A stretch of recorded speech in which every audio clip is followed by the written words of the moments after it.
All right, lads. I'll give you Blackbeard's honest opinion.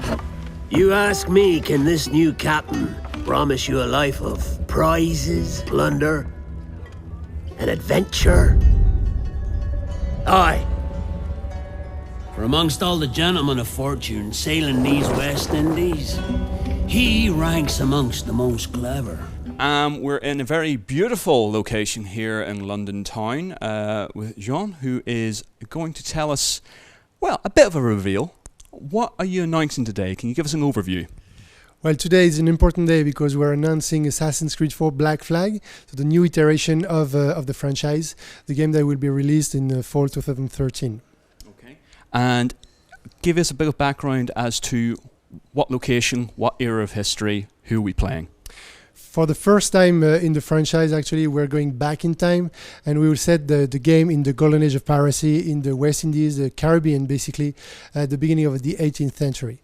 And you will play as Edward Kenway, which is technically the father of Atham Kenway and the grandfather of Connor Kenway that you met in 83. So, given that sort of connection, but the title's Assassin's Creed 4, so is this a brand new game? It's not like an extension by any way of the Connor series? No, not at all. It's really a brand new Assassin, and we put a 4 basically because not only is it a brand new game, a full-fledged game, but it's the freshest Assassin's Creed game since AC1 basically. The setting first, the pirate theme is incredible, and the world we're constructing. The world structure is so different that the experience will have nothing to do with previous ACs, while fully respecting the franchise so far. I mean, fans will find what they like. We fully respect the pillars, the navigation, the free run will be here, the fight will be here, the stealth, but it will be much more varied. Because let's talk about the Black Flag subtitle there then. This is about piracy and pirates, and basically sort of, are we seeing stuff from Assassin's Creed 3 in terms of the ship and the naval battles? Is this sort of like a focus point of Assassin's Creed 4?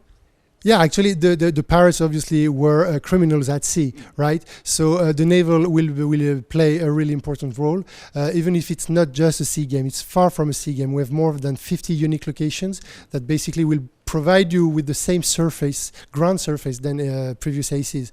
But this time, this world is different, and so being a pirate, we will transform basically the very linear scripted missions, naval missions of 83 into a full naval open world game. Now, with Assassin's Creed 3, we had the chance to go in naval battles just off the coast of the sort of mainland. But is this more a case, it's more like islands? Or I mean, how's the setting? Well, you will, the world basically is set around Cuba, including the Bahamas, Jamaica, the coast of Yucatan, Mexico, and Haiti, and it's a ton of different locations. We're talking about 50 unique locations, so you can imagine plantations, villages, jungles, finding some Mayan temples, mysterious temples hiding secrets, and also we will introduce some brand new playground, as you will be able, for the very first time, you'll be able to dive underwater in order to explore and loot shipwrecks. That was always the thing about Altair, about how can this man, this fantastic assassin, not swim? It just felt so wrong. With Assassin's Creed 4 then, with that sort of exploration, I mean, what's the sort of timeline you talking? Is this, I believe, it's set over a decade, is it?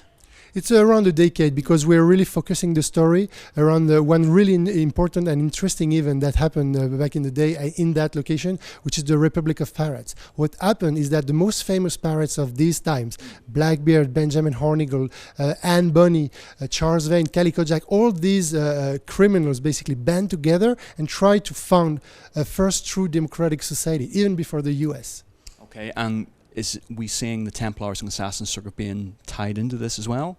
Yes, obviously. I mean, we are Assassin's Creed, so we're not losing our roots. And what happened is we will meet Edward as a pirate, with these other pirates, and he will stumble basically in this ancient conflict between Assassins and Templars. So we are also inviting newcomers, to dive into the franchise for the first time, because we will re-expose in a very fresh way this ancient war between Assassins and Templars. Now, as I understand it, there's no present-day stuff. This is all wholly in the past.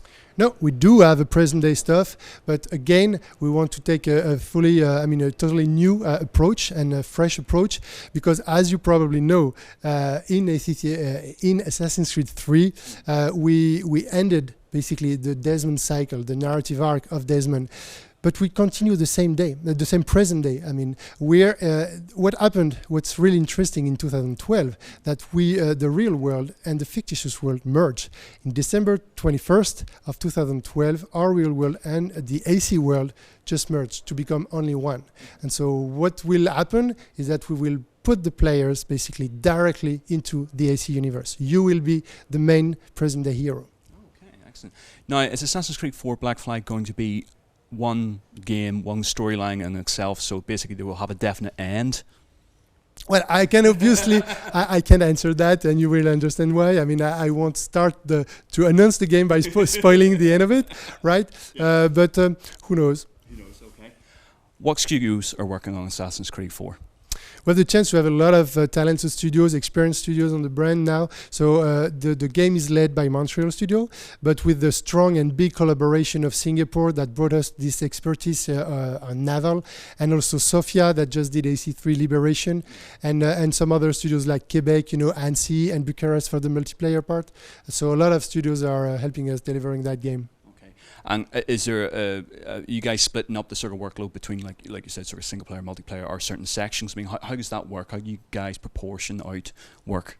Yeah, we're pretty much used, to this type of collaboration since AC2. We've been several studios working on each iteration, and so it's really we have a team dedicated, to ensure a good communication between teams, and we break down the content of the game, so it's quite clear to who does what, basically. Can you talk about the graphics engine at all? Yeah, sure. Actually, as you know, AC3 has brought us, the Anvil Next, and so we really we are pushing this tech now. And the environments, basically, the graphic will be just stunning. And with the abilities of the new platform, for example, the PS4, it will be even more beautiful. When you will see the physics, the lighting, and the ocean simulation, it will be stunning. Because I touched upon that earlier on about certainly there's elements we're seeing in 4 that were in 3, but was the naval battles in Assassin's Creed 3 almost like a testing ground to see whether that sort of gameplay would work? Well, it was something that was important for AC3. Like the team said it last year, the war, the revolution, the American Revolution, not only took place on ground, but also at sea. So it was important for the team to have that. Now what happened is that the result was so terrific. When the game was in production, we quickly saw and realized the full potential of such a tech. And so we are the only one having such a realistic tech, for these big, massive ships. So we said, we have no choice but to do a pirate game. That's the perfect setting for Assassin's Creed. We're now ready to deliver it, right? We know how to build cities. We now have natural environments. We have ships. Let's do the pirate game we've ever dreamt of making. And we saw a big part of the later Assassin's Creed games, especially for 3, is it's just not you're calling in men at arms, basically. You're playing as a merchant as well. Are all these sort of elaborate sort of sub-quests and sub-sort of lives you can leave, is that very much an element of Black Flag as well? Yeah, obviously the trade is also a part of that time period. Pirates were attacking ships to steal goods, basically, to have loot, and in order to sell that, right, to make money and to party. Always an important part, yes. Right. In our game, money and cargo will have some other objective and reason to be. For example, you will be able to upgrade your ship with such things. So we try to craft things, having a purpose for everything. And you mentioned there are ship upgrades. Certainly, so ship's a big character almost of the game as well. Mm-hmm. And how have you perhaps tweaked the operation of the ship from 3 to 4? In terms of weapons and such, have you changed the sort of system?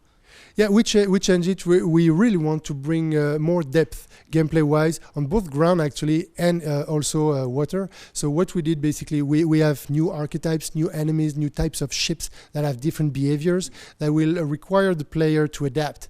And we really want to give players weapons and tools to decide what their strategy will be. It's their game. They have to have fun with it, right? So we're giving them different tools, different types of ammunitions, for example, round shots, a heat shot, a mortar, or explosive mine that you can drop behind in order to tackle the situations with different archetypes.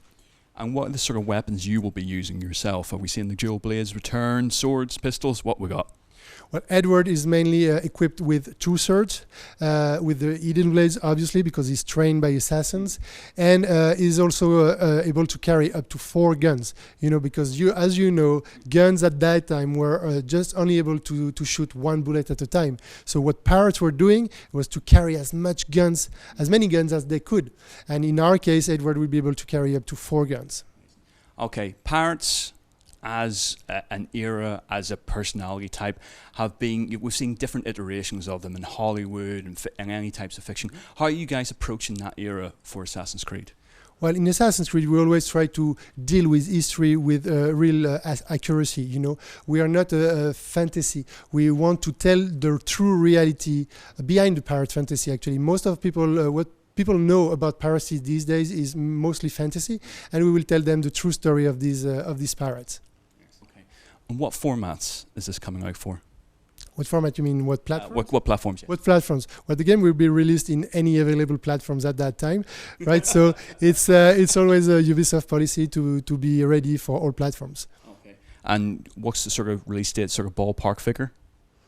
Well, all what I can say is that it will be before Christmas. So fall 2013 is the ballpark. I mean, for the release date. Cool. I think that's all the time we have for. Thank you very much indeed. Thank you very much.